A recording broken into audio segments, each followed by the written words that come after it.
안녕하십니까. 여러분을 성경의 제2세계로 안내할 성김은 박사입니다.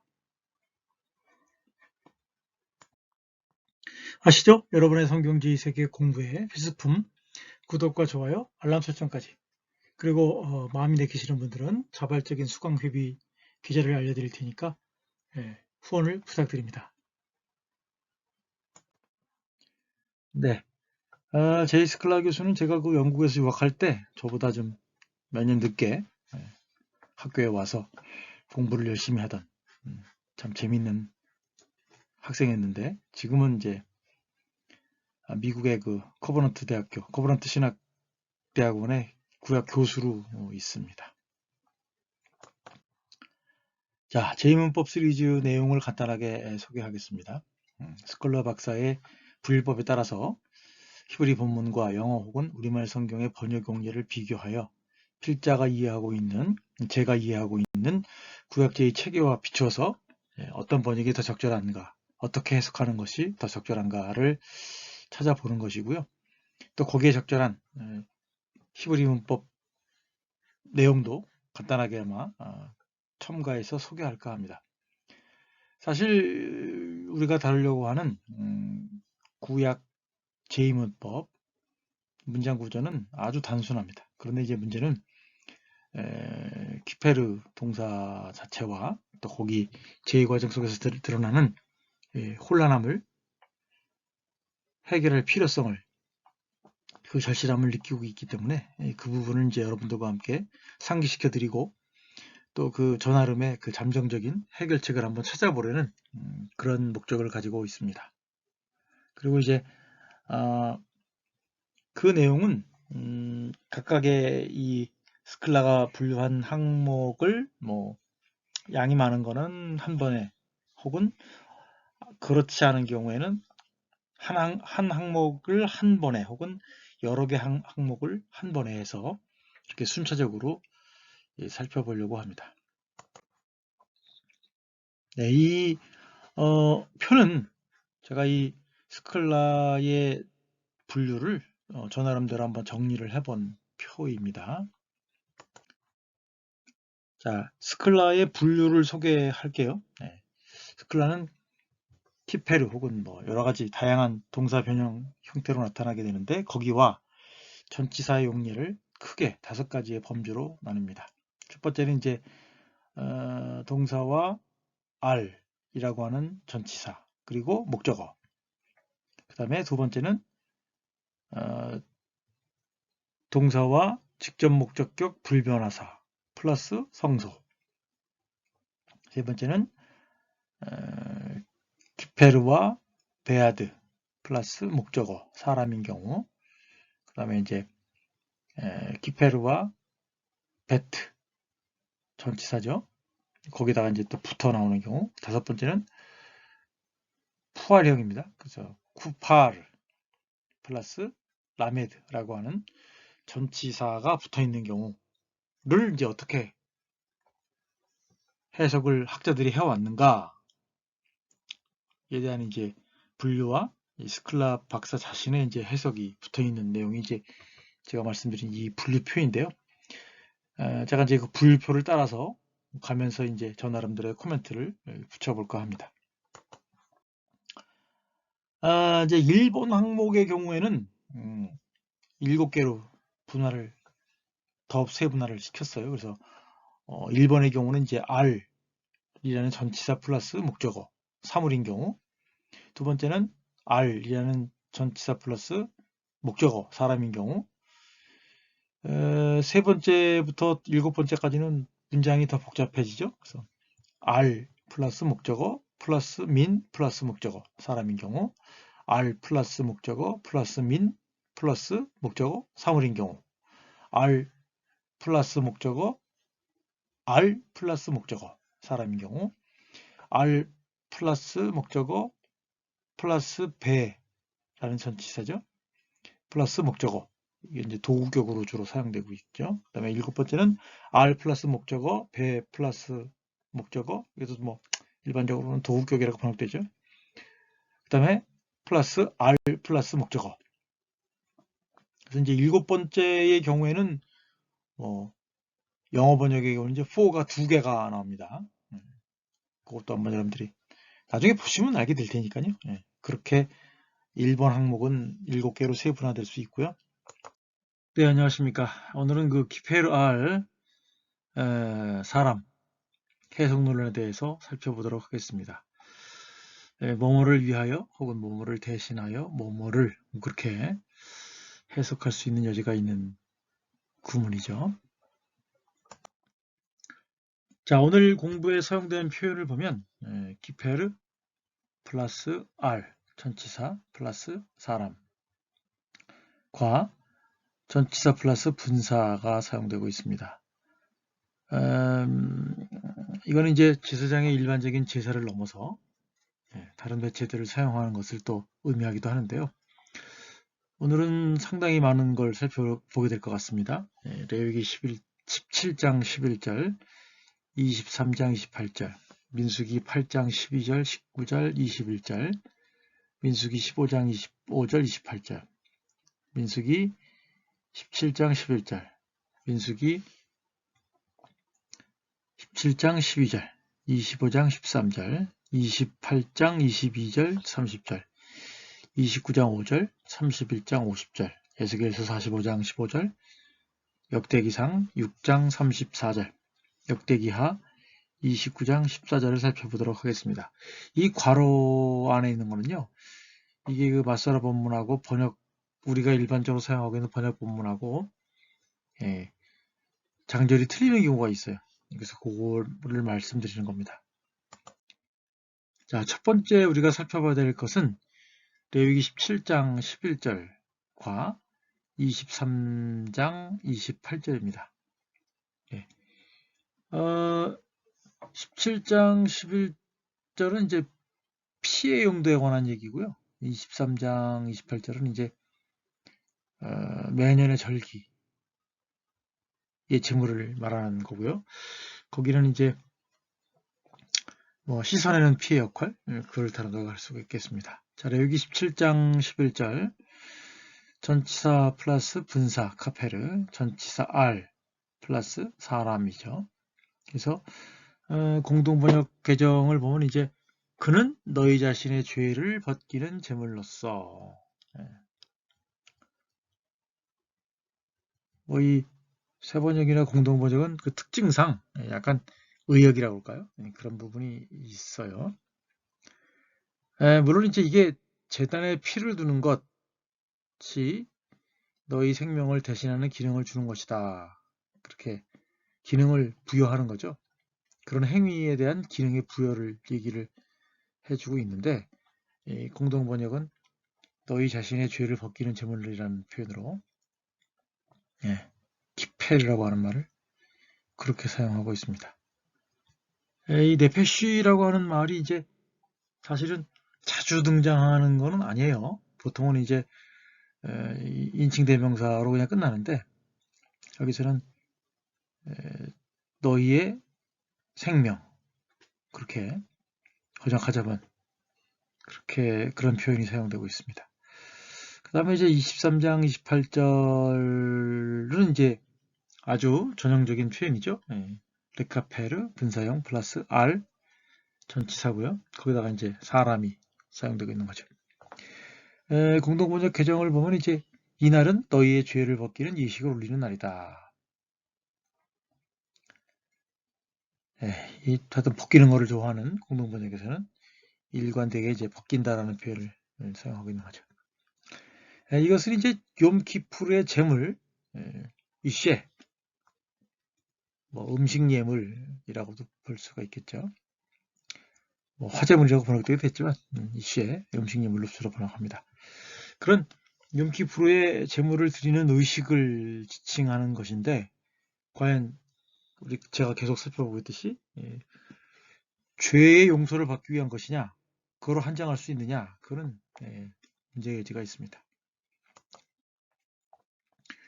민수기 8장 12절, 19절, 21절 정화용으로 드린 것이 아니냐 이렇게 제가 제목을 적어놨는데요. 12절에 너는 그 한 마리를 속죄제물로 또 한 마리는 번제물로 야훼께 바쳐 레위인들의 죄를 벗기는 이식을 올려라.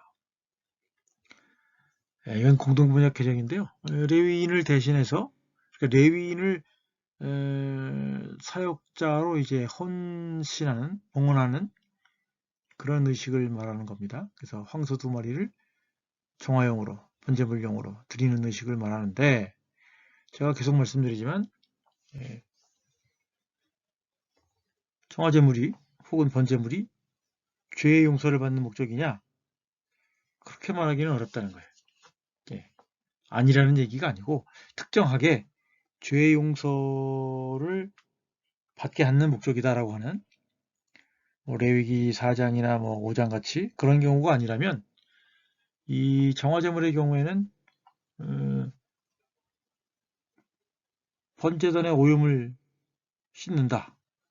그런 측면으로 전제로 해서 이해를 해야 되지 않겠나 하는 생각이 들고요. 여기서 이제 카페르라고 하는 말은 특정한 제의를 드린다라고 하는 것으로 이해해야 되지 않을까 생각이 들고요. 그 다음에 이제 19절 이스라엘 백성을 가려주며 라고 이제 공동번역 개정이 되어 있는데 이것도 이스라엘 백성을 대신해서 그들을 위해서 드리는 레위인들을 헌물로 드리는 의식이라고 하는 거죠. 그래서 출애굽기의 인구 조사 시에 재앙을 없애게 하는 속전과 비슷한 그런 역할이기 때문에 그거를 갖다가 무슨 속죄용으로 드린다 그렇게 말하기는 좀 어렵습니다. 그러니까 민수기 18장 12절과 19절은 레위인을 봉헌하는 혹은 레위인이 어떤 역할을 누구를 위해서 대신 하나님의 일을 하게 되는 사람으로 삼느냐 그런 어떤 계시적인 그런 의미라는 거죠. 그다음에 21절을 보면 이제 아론은 그들의 죄를 벗기는 지식을 올려 공동번역 개정이죠. 이것도 마찬가지예요. 아론이 그들을 위하여 의식을 대신한다. 그렇게 봐야 되는데 여기서 또 보면 이제 죄를 벗기는 의식을 행한다고 얘기를 해서 이 번역이 모든 제사 의식을 죄를 벗기는 속죄 의식과 관련지어서 이제 해석을 하다 보니까 그런 모습들이 계속 발견된다고 할 수가 있겠고요. 또 이 행위는 말 그대로 사람의 죄를 용서받는 그런 개념으로 보기는 어렵고 어떤 정화의식, 전제단의 정화의식을 의미하든지 아니면 제가 가끔 말씀드리지만 어떤 좀 포괄적인 제사의식으로 규정지어서 해석을 해야 되지 않을까 그런 생각이 듭니다. 이제 민수기 15장 25절 28절의 경우에는 실수로 지은 죄를 해결하는 목적으로 드린 것이 아니냐. 25절 보면 사제가 이것으로 이스라엘 백성 온 회중의 죄를 벗겨주는 이식을 올리면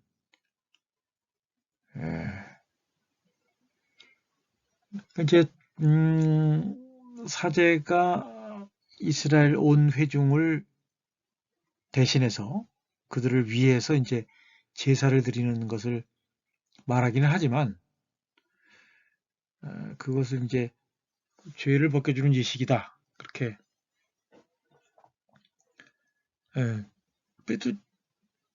문맥상으로는 맞는 말이긴 하죠. 28절에 보면 사제는 실수로 저지른 그 사람의 죄를 벗겨주는 예식을 앞에서 올린다.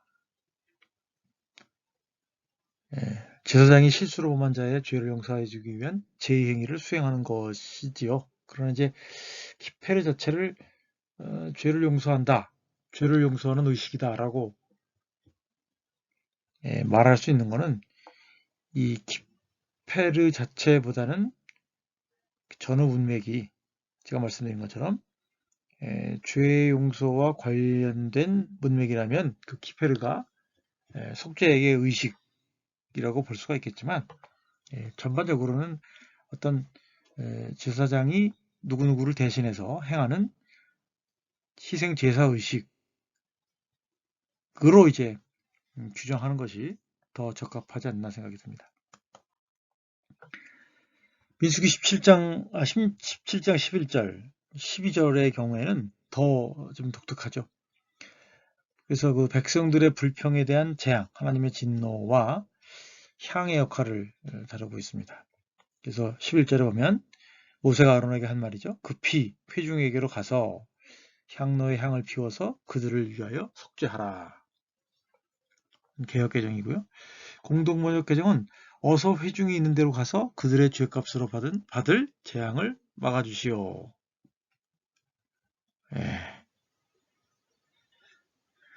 하여튼 그 뭐 향의 역할이 여호와의 진노를 막아서 그들에게 이제 재앙이 임하지 않도록 하기 위한 거죠. 12절에 보면 이에 아론이 향로를 가지고 백성을 위하여 속죄하고, 개역개정은 그렇게 얘기를 했고요. 공동번역에서는 백성이 죄값으로 받을 재앙을 막아주고. 그러니까 제가 말씀드린 것처럼 문맥이 어떤 의미를 갖느냐를 고려를 해야 되기 때문에 이 키페르라고 하는 말을 속죄한다, 그렇게 말하기는 어렵고요. 여기서는 이제 일종의 향로의 향 같은 경우는 이제 하나님의 진노를 가라앉히는 수단, 그죠? 수단으로 사용되었다고 할 수가 있겠죠. 이제 이 키페르라고 하는 단어가 어떤 속전 혹은 어떤 사람 혹은 향로의 향, 그런 거에도 사용된다고 하는 거죠.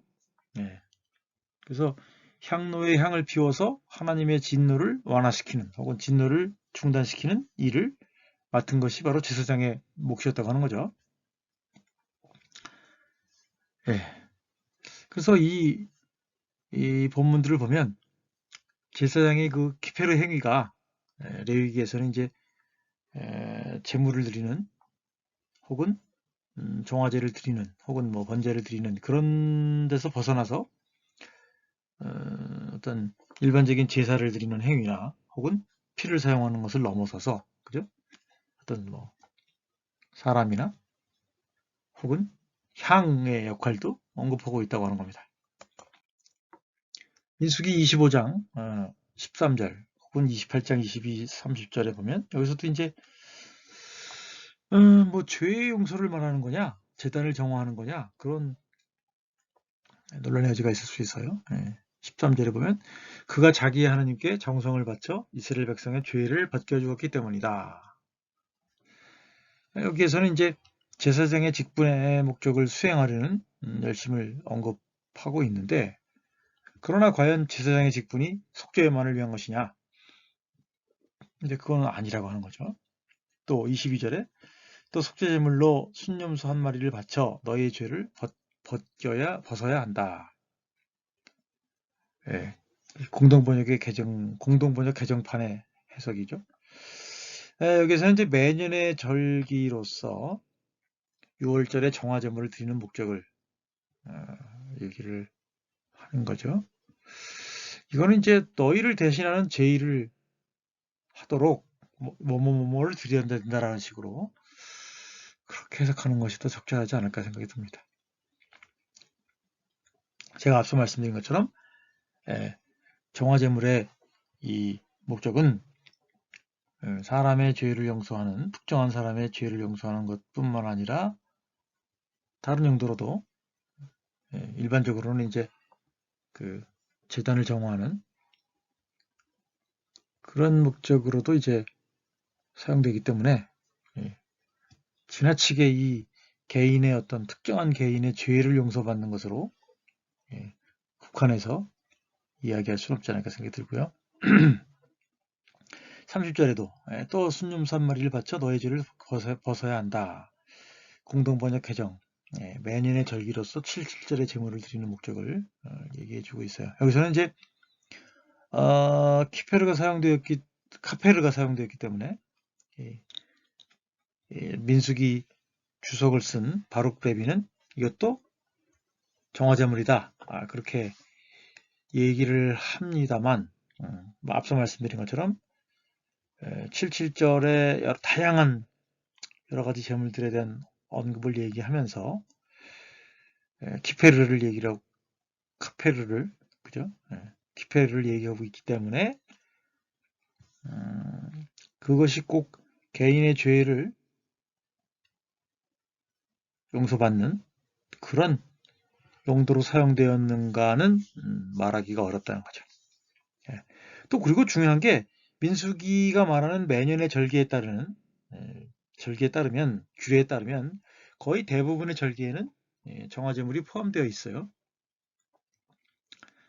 그래서 이제 이게 사실은 개개의 제물이 레위기에 따르면 레위기 앞부분에 개인이 드리는 개개의 제물이 갖는 의도, 목적과 공예배의 모든 것들을 포함해서 드리는 경우가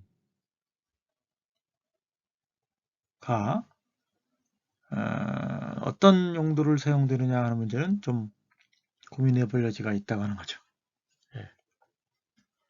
그러니까 지난번에도 다른 곳에서 다뤘지만 뭐 항상 무조건 정화제물이 나오면 죄용서다 라고 단정 짓는 거는 좀 너무 과도한 해석이 아닌가 그런 생각이 듭니다. 민수기 29장 5절 31장 50절이죠. 29장 5절에 또 순념수 한 마리를 속죄제물로 드려 너희 죄를 벗어야 한다. 매년의 절기 7월 첫째 날에 드리는 거를 말하죠. 여기서도 마찬가지로 정화제물을 드리는 내용을 다루고 있어요. 이것도 뭐 이 공동번역 개정이 얘기하고 있듯이 죄를 벗는 거냐? 이거는 너무 정화제물을 갖다가 죄를 용서받는 그것으로만 한정해서 번역을 하고 있다는 거죠. 자, 그 다음에 이제 50절 우리 몸의 죄를 벗고자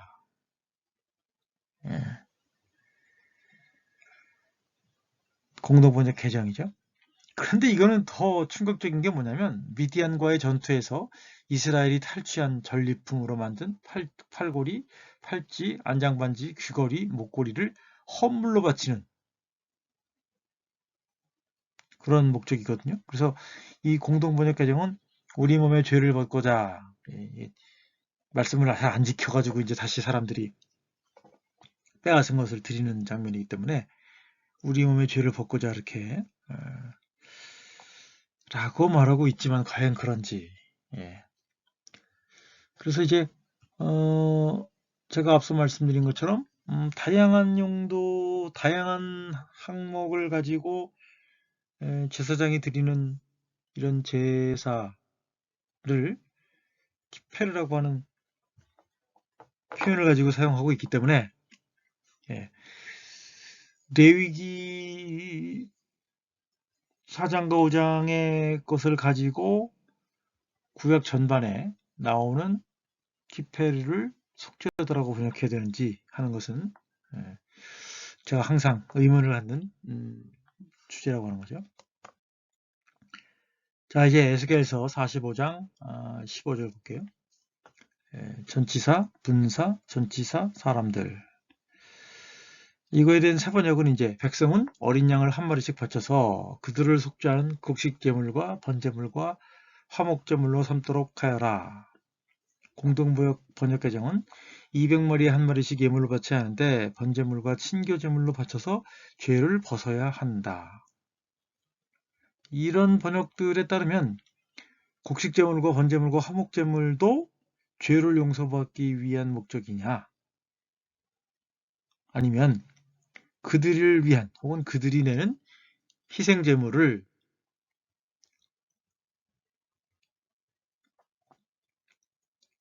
바쳐야 한다. 그러니까 그들을 위한 혹은 그들을 대신하는 희생제물을 바쳐야 하는데 그게 바로 국직재물과 번재물과 화목재물이 아니겠느냐, 그렇게 말하는 것으로도 해석할 수가 있다는 거죠.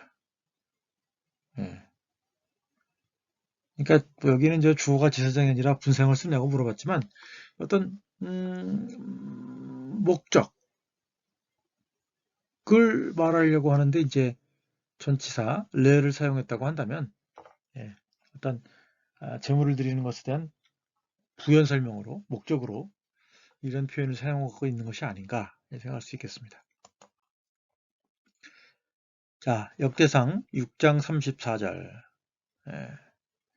아론과 그 자손은 번제단과 분향단 위에 제사 드리는 일과 지성소의 모든 일과 이스라엘을 위하여 속죄하는 일을 하나님의 종 모세가 지시한 대로 그대로 하였다. 세번역이고요. 공동번역 개정은 그러나 번제단과 분향단에서 제물을 살라 바치는 아주 거룩한 일은 아론과 그의 후손이 도맡았다. 하나님의 종 모세가 지시한 대로 이스라엘의 죄를 벗겨주는 일은 그들이 맡아 하였던 것이다. 이 두 번역에서 먼저 우리가 살펴봐야 될 것은 뭐냐면, 지금 저기 써놨죠?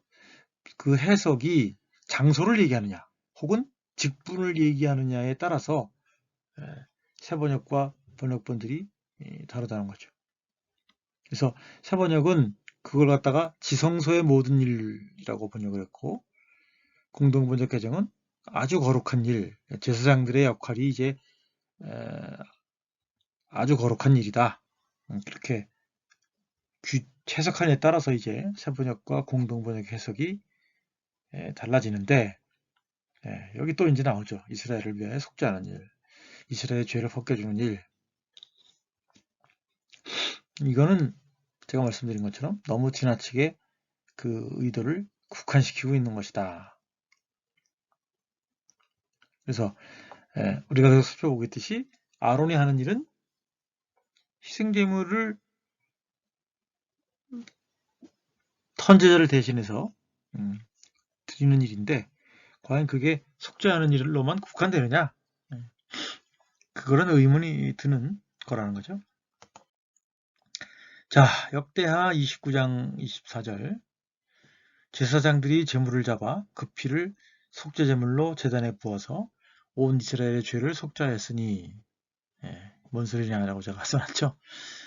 뭔 소리냐라는 말이 나옵니다. 이제 사제들이 그 염소를 죽여 피를 제단에 속죄제물로 바쳐 온 이스라엘의 죄를 씻어주었다. 여기서 또 특유의 씻어준다는 말이 나오죠. 근데 이제 NAS나 번역이나 TNK 번역을 따르면 온 이스라엘을 위한 희생제의를 수행하려고 제사장이 정화제물의 피로 번제단을 씻는다는 거죠. 그러니까 지금 우리가 보고 있는 그 표현이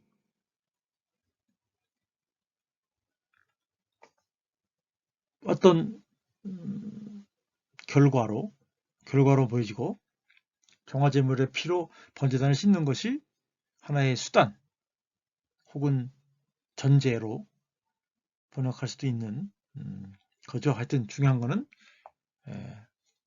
르카페르, 이 키페르가 속죄냐, 그렇게 말하기는 좀 어려운 부분이 있다는 거죠. 자, 요약하겠습니다. 이번의 용례도 전치사 플러스 분사 형태와 피해령 플러스 전치사 R 플러스 사람으로 나뉜다고 하는 거죠. 이러한 번역본들을 비교할 때 죄의 용서나 부정의 정화의 문맥상 공동번역 개정도 문제가 있다는 것을 보여주고요.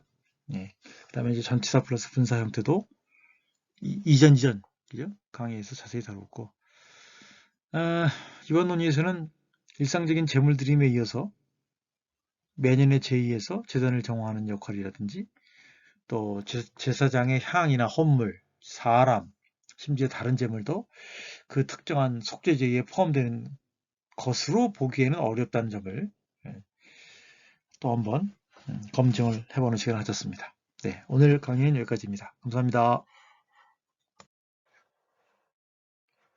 자, 오늘 공부는 여기까지입니다. 성경 제2세기 공부는 계속됩니다. 구독과 좋아요, 알림 설정까지 꼭 부탁드리고요. 마음이 동하시는 분들은 자발적인 수강회비 계좌 여기 있으니까요. 많은 후원 부탁드립니다. 감사합니다.